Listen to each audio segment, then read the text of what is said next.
We are back on Professional Wrestling, the podcast where we are bros, but kind of pros. That's John Pierre El Curry. This is Jonathan, the chosen lawyer. That's Hulk Hogan and Rocky in the back. That's FTR. I think that's actually one of the FTR guys. I don't know how you managed to get him here, but he looks a lot like Bob. And we have an exciting episode. The fans have been asking for it on our social medias, on YouTube. Enter in your questions. Write in. Do we know what we're talking about? Do you agree? Do you think we're out to left field? We'd love to hear you because this is the most controversial topic going outside of CM Punk, and that is the current state and the future on AEW of Better Than You, baby. Hey, you got it. I got to start off with this much because we've talked about Jack Perry. We've talked about Orange Cassidy. I've talked about Dom Mysterio before. You do a gimmick change and it could change a whole perception of a wrestling fan. I was never an Adam Cole guy, period. Could not stand the guy. Just not found him very talented. He looks like a guy pumping gas at the gas station that they said, hey, we need a wrestler in there. And he just jumped in. I get he's talented and he's a great worker. Don't get me wrong. I just don't feel it. I don't like his charisma. It just doesn't work. I don't get it, right? I just never got it until they paired him up with MJF. And the vignettes of these guys hanging out together, going to the Chinese food restaurant, going to trampoline together. I can't get enough of this. And all of a sudden, Adam Cole, who I cannot stomach, looks pretty freaking cool to me. And I like the whole shtick. While Adam Cole starts to go up, MJF is starting to go down for me a little bit because I like the whole heel thing. I'm not really getting this whole face thing with him, but together they have a great chemistry. I think it's working great for everybody. I did not think for a second that AEW would be smart enough to put tag team belts on them, but they did, and they gave me an early Christmas present. And I gotta say, I cannot get enough of Better Than You, baby. JP, am I right or am I in left field? You're 100% right. I'm telling you, these guys together, they're like peanut butter and jelly. They just mesh so well. They have such a great vibe. They both elevated each other. I know your feeling is that it's kind of bringing down MJF. I feel the opposite. I think it's adding value to MJF. And the reason for that is he's shown us he can be the best heel in the business. And right now he's showing us that he can also be the best face. His dollar value when the 2024 contract comes up is skyrocketing through the roof because MJF as a heel could never survive in WWE. But now showing how strong he can be as a babyface, this man can make you money. His dollar value right now is skyrocketing. So, you know what? I think it's elevating both of them. They're both benefiting from it, and it's leading into a fantastic storyline. So this is the storyline to follow, folks. If you have one storyline you really want to focus on, it better be this one because this is gonna be almost as big as the Bloodline, in my opinion, for wrestling storylines. So now you got to help me a little bit. Help me help myself because you are an expert and I, in some ways, am a novice because I did not follow Ring of Honor. I didn't come to the party right away in AEW like you did. And I got to say, so I'm watching week after week Better Than You, baby. And I'm loving this. This is just, I'm eating this up. I'm good. But every time Roderick Strong comes out with the neck brace, and Adam, you can't do that. Adam, I'm your real friend. And we all had that whiny friend that our parents made us be friends with in grade school. And that's what Roderick Strong looks like. And I didn't quite get it until the Kingdom showed up. And now with him having actual buddies and him wrestling again, I'm kind of getting this. This has actually got some flavor to it. So first of all, JP, I got to ask you, help us, for those of us that are new to the party, who the heck is Roderick Strong and what's the Kingdom exactly? I know one of them is married to Maria Kanellis. He's Mr. Maria Kanellis. What? Who are these guys? What's up? So there's a lot of history there, right? So Roderick Strong, for example, as you follow NXT, they were part of one of the largest factions with Adam Cole in Undisputed Era. So that's where their friendship really was highlighted on TV. And in my opinion, one of the best factions, hands down in years. So they've as you know, Adam Cole was left WWE, went to AEW a couple of years back, and when he got to AEW, he had a big fan following, but it just didn't quite take off. They brought in some more of Undisputed Era into AEW. That fell apart pretty quick because of some locker room whispers of what was happening there. And Tony the only Khan. We need police back there, Yep, I'm telling you, right? or a detention room or something. Yeah, Redrick was the last one of Undisputed Era at NXT, which they finally brought over. And unfortunately, when they brought him over, Bobby Fish was out at that time too. So they never had the full band together to create a new Undisputed Era, and he kind of got lost in the shuffle. They transitioned into Adam Cole coming back from taking some time off into a program with MJF, and everybody was just like, "What's going on here? This doesn't really add up, but whatever. Let's roll with it." And then week over week, this bromance, if you will, started developing. This chemistry was just natural, and it was like feel good television. Remember And that he scene would when MJF pulls up in the parking lot to start Dynamite and Adam Cole's there? He's like, "Hey, buddy, I can't believe I went to Toronto. It was such a shithole, but you skipped out on it because you were injured. Man, you're a genius. I wish I had thought of that. Amazing, classic MJF. Adam Cole's giving him the dirty eye, stink eye. They were clicking. It was good.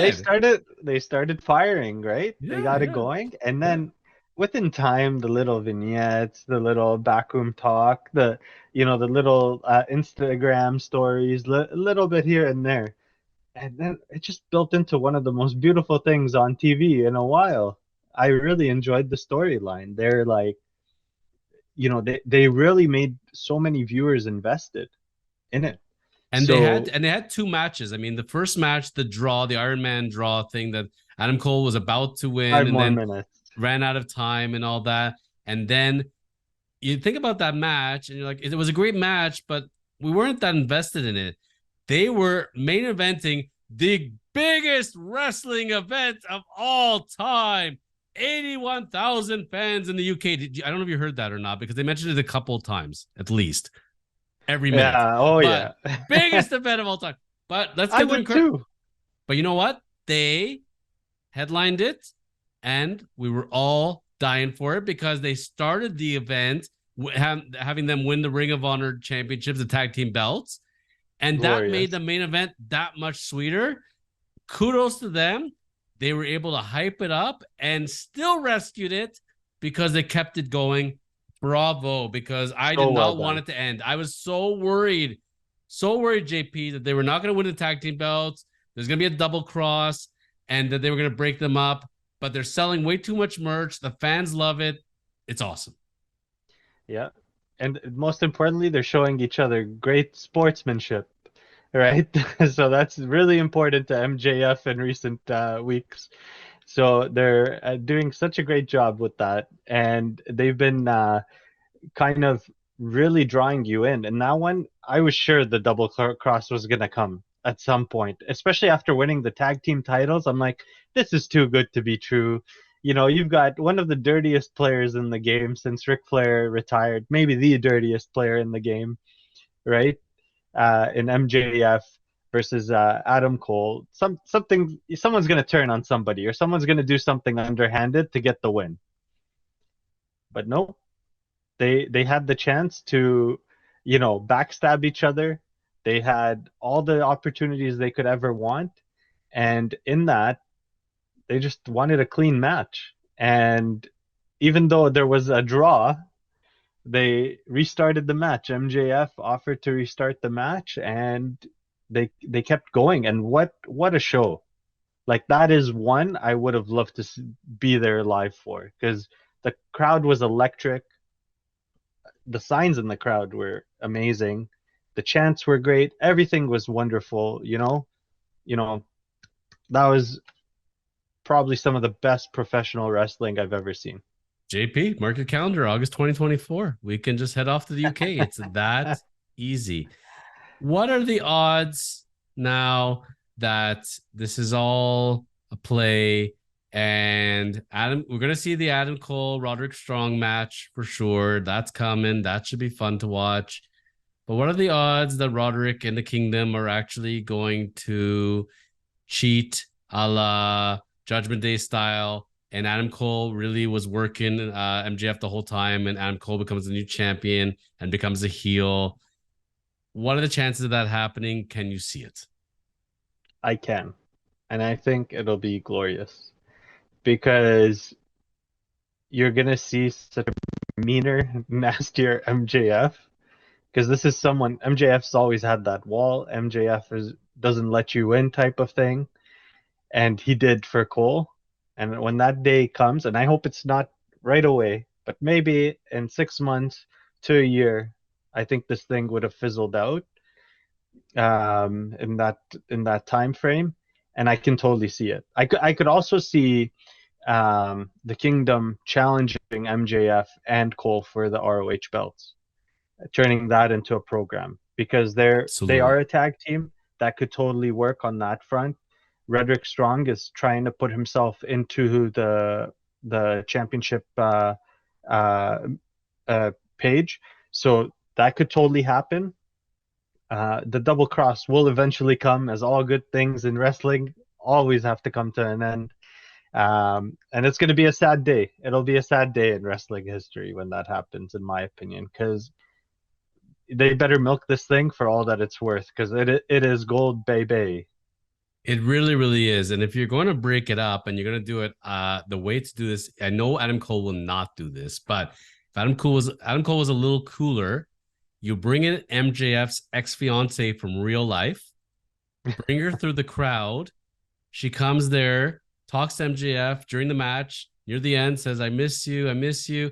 And as he gets all excited, Adam Cole turns around and makes out with her. MJF is in so much shock. And then Adam Cole hits him, wins the belt. That would be classic WWE style. Yeah, It will not happen, it but will that not with Brit.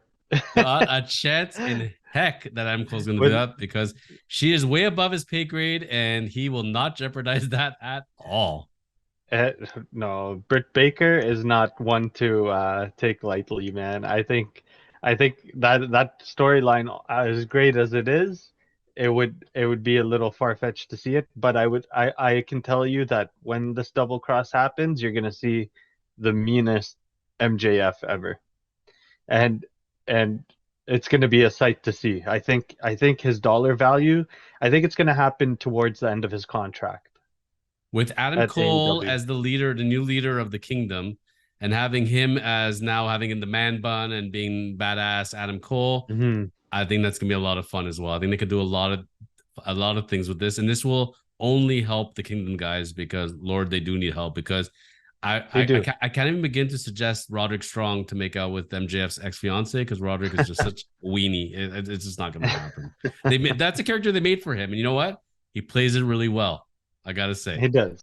He does. He's very good in the victim role.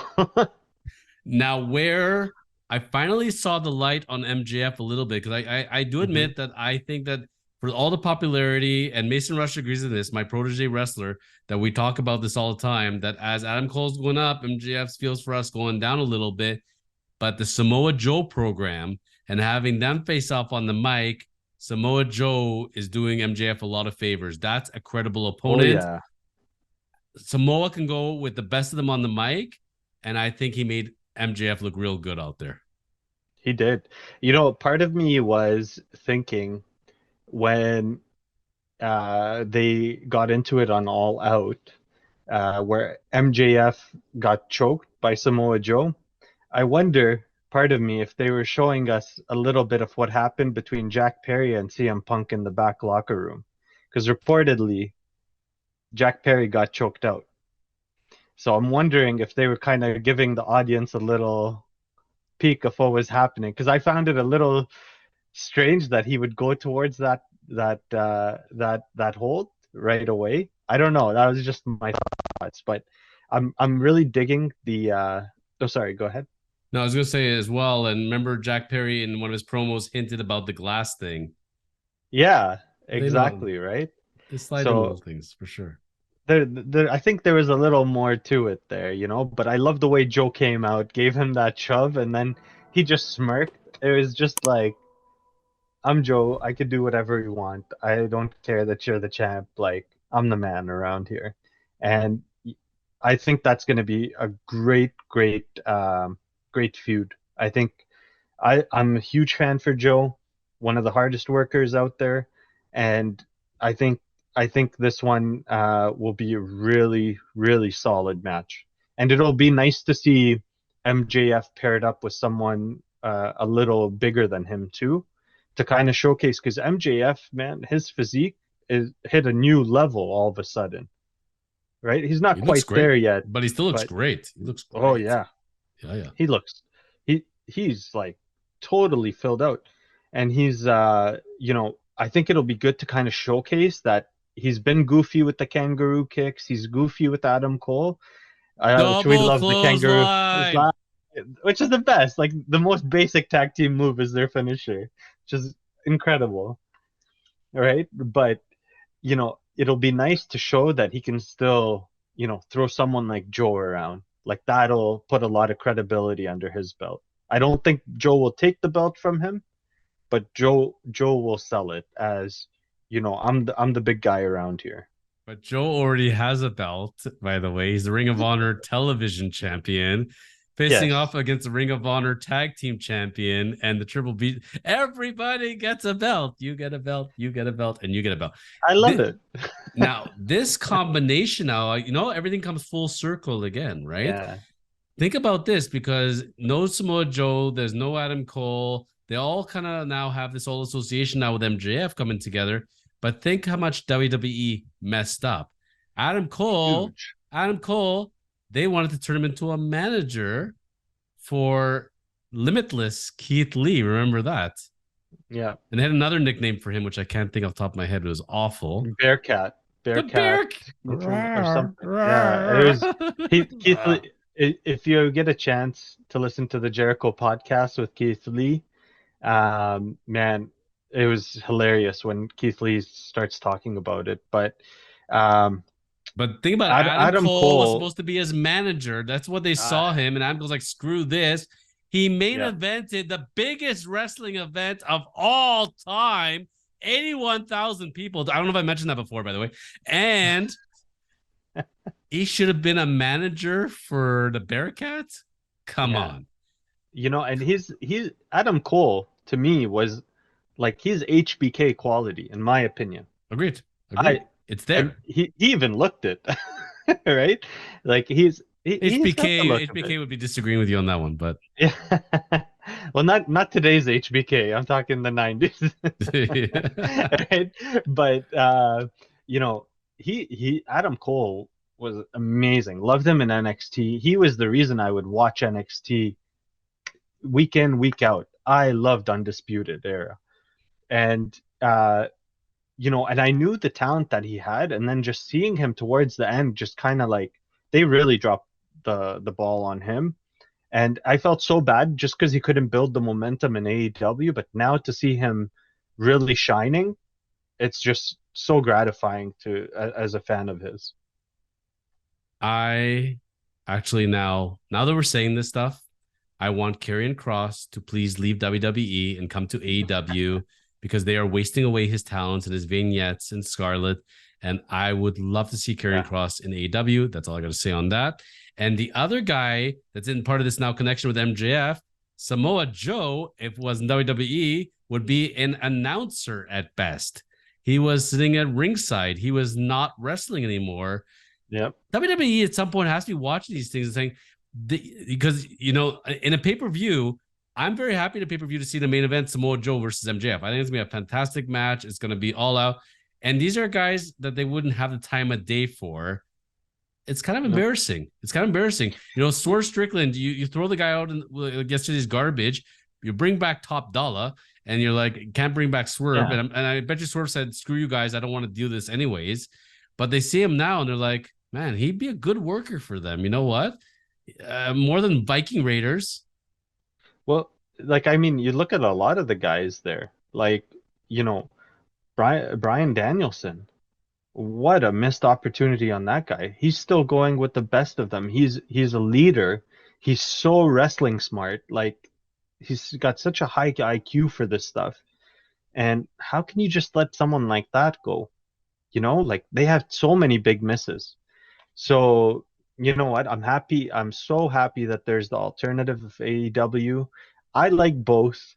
I I prefer do too. AEW. I like both though, right?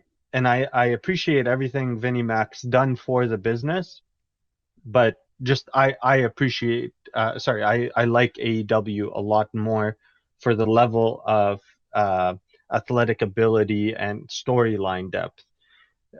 There's a lot more wrestling screen time than there is, more soap opera drama on the other end, right? A lot of big misses, but thankfully, when we have more big business wrestling companies out there, it creates new opportunity to have all these amazing storylines and jobs. So both of them, keep it up for both brands, whether you're a WWE fan, AEW fan. It's a good time to be a wrestling fan. And if you are a wrestling fan, you're obviously watching this. So send us your comments. Are you an AEW person, a WWE person? Why? Why not? Love to hear about it. The free agent out there, the impending free agent, if he's still a free agent, because it's coming soon, I gotta say, the one guy that if I had to pick who's going to dethrone MJF and I think would be a fantastic champion is Will Ospreay. And I think AW is so lucky that they're Oh, getting this guy. And that's a guy if I could watch him I pay to watch this guy. So again, Will Ospreay to me, I think is one of the best, if not the best wrestlers going right now. I love what he's doing as a heel. He's a great talker on the mic, the talent. I mean, this is your future AEW champion. I don't know if WWE has anybody that can touch this guy. If I was WWE, I wish I had him. Imagine him versus Seth Rollins. Yes, please. I'll even top that in my opinion. I'd love to see him in it with AJ Styles. I think they could go super well together. High flying, fast pace. They could, or Ricochet would be an awesome uh, partner as well for him.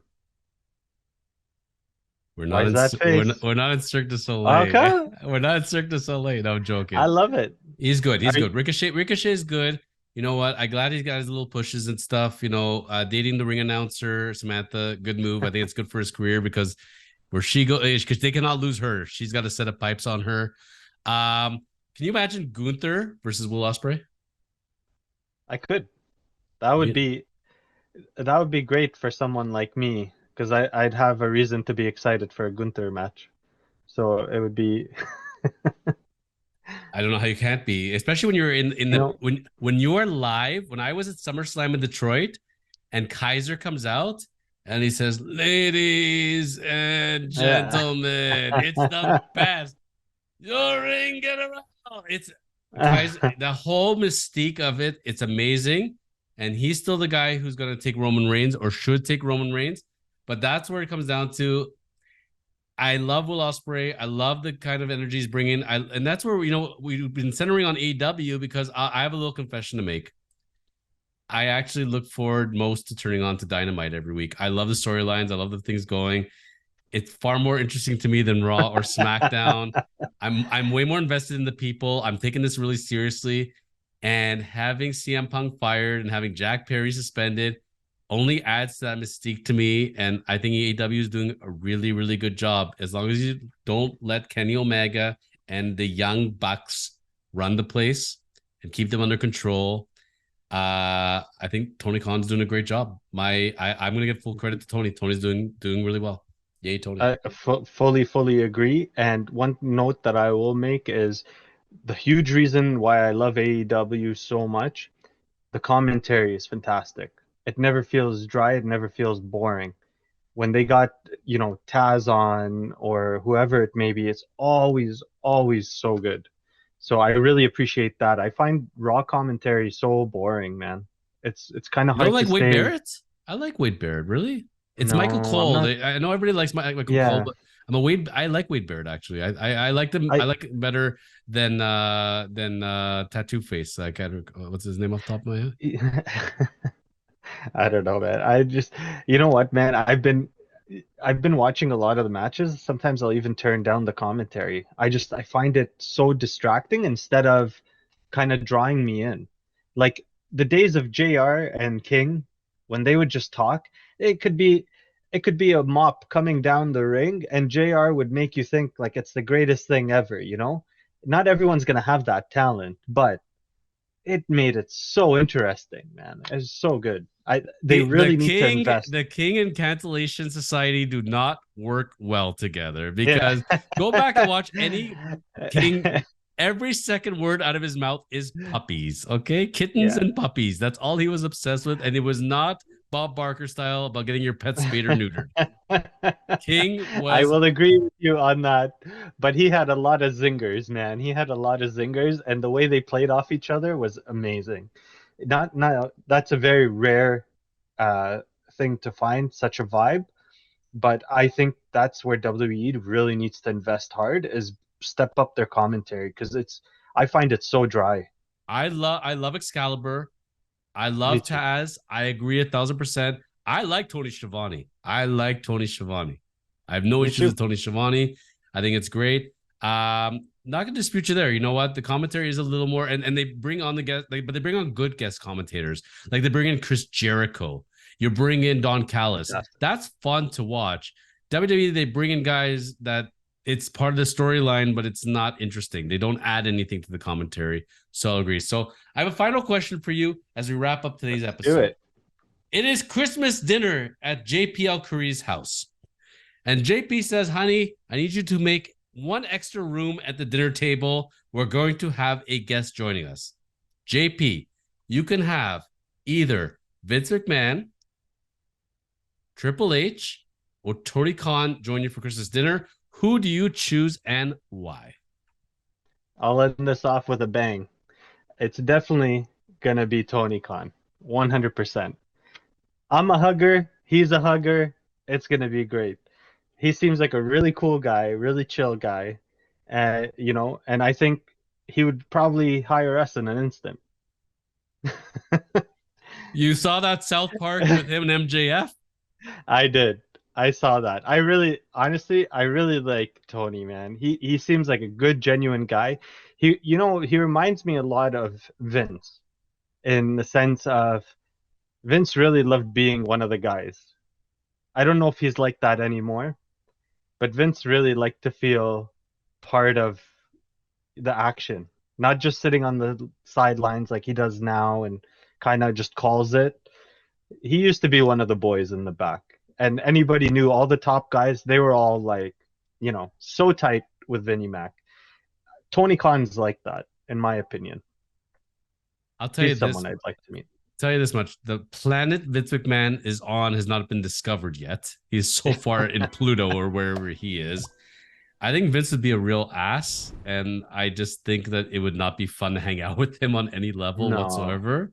I think he would literally like take your plate and just, I'm not eating this, and he'll just throw it to the floor. I don't think he'll go like clean this up, you know? I don't know. He might have some of my cooking and say that's some good. I can't To- finish that. but Tony Khan, but Tony Khan sitting at your table, and you just say, "So Tony, you are hiring me as a wrestling manager, yes?" He's like, "Of course, that's the best idea, yeah, and I'm going to manage this guy." Yes, of course. He's like that agreeable best friend where his parents have the Mercedes and have the cottage and have the swimming pool, and you like become friends with him. Tony was like, "Here, you want to wear my Burberry?" Like he'll do anything to be your friend. I bet Tony would be a lot of fun to hang with. I agree, but I would actually choose Triple H. totally agree. The greatest, smartest social climber in the history of mankind, marrying into the Vince McMahon family. Bravo, from China to Stephanie and everything. I would love to hear the real scoop. I say there's no cameras or anything. What really happened with China? I gotta hear this Absolutely. for sure. And Triple H, man, we could say whatever we want. He lived it. He was WWE. He is the glue that keeps it together. Everything that F's up is because Vince McMahon overrides him, but he is Agreed. a wrestling Hall of Famer. And the stories he could tell, oh my Lord. Like, tell me about some times on the road with Shawn Michaels. So give me Triple H any day of the week, but Tony's a second close one. And Vince McMahon, no thank you. Not interested. Yeah, that's a pass. I fully agree with you. Triple H would be my very close second as well on all those points you mentioned. He's top notch. I think it would be a lot of fun for sure. And even a guy like Taz, you know what? Taz would be a fun guy to hang out with too. You could tell he's really down to Taz earth. is a riot. Yeah. Taz would be fun. And man, he comes from the ECW days. So anybody who ever wrestled the ECW, Lord, go back and watch some of that footage. Paul Heyman, he made Jerry Lawler look tame. Yeah. This is Professional Wrestling, the podcast. We've covered some great ground on AEW. And for those of you that are getting into wrestling or been longtime wrestling fans, you're like, I don't know, they're just second rate. They're not, you know what? Go see an AEW event live when they're your arena. When you're in a WWE event, when the commercial breaks are coming and you can tell it's scripted. AEW, you feel like you're an old school wrestling event. It's a lot of fun, different vibe. There's room for everybody at the end. And I will argue with you and you'll agree with me, I'm sure. WWE is not where they are today if not for AEW because competition is good. It's good. It's what's best for business, as they like to say. We'll see you all back real soon on Professional Wrestling, the podcast, as we will hear when CM Punk is back. And it was all a work, I'm sure. And Jack Perry will be with us. Stay tuned. You never know in the wild, wacky world of wrestling.